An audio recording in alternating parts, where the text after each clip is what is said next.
Everybody knows the Ku Klux Klan that burnt crosses in people's lawns and terrorized African Americans during civil rights movements. But who is the KKK? The Ku Klux Klan has had much more to do with American history than just terrorizing African Americans. How were they formed? Is the KKK still alive today? The Ku Klux Klan is an American terrorist organization that has an interesting past, has committed many crimes, and is still alive today. To begin with, the Ku Klux Klan was started by a group of 6 Confederate Army soldier veterans in either 1865 or 1866. The KKK was first started in Pulaski, Tennessee. It was started right after the Civil War as a way for them to take their minds off the loss of the Civil War. Nathan Bedford Forrest, a lieutenant general in the Confederate Army, was the Klan's first leader. Stephen E. Wood writes in his article, Nathan Bedford Forrest, that Nathan was a rich man because he owned 2 cotton plantations. He also traded slaves. The Klansmen called him the Imperial Wizard. Other names for Ku Klux Klan leaders are Grand Dragon and Grand Wizard. When they first started the group, it wasn't with the intent to hurt people. They just wanted to have fun.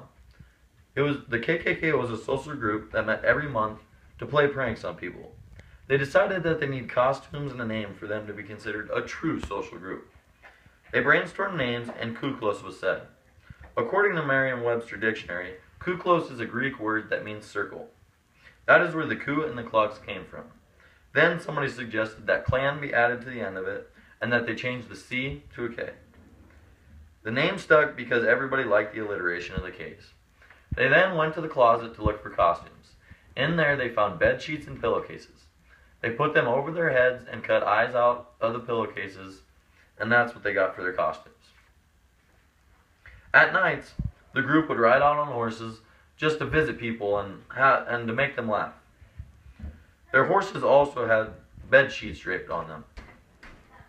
After a while of them riding around, people began to think that ghosts were coming for them. Society started to become scared of them, and they started to come out in the daytime as well as at nights. They would walk around at fairs and farmer markets in their costumes. To communicate with each other, they would blow whistles and talk in a different language so nobody would know what they were saying. They would also disguise their voices by talking in different pitches and tones.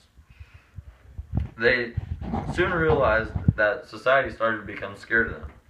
They would use fear to break up political rallies for African American rights, and they would ride around and break them up. People would see them coming and they would run away. Soon after forming, they got an official headquarters in a rundown building outside of Pulaski, Tennessee. They called it the Den.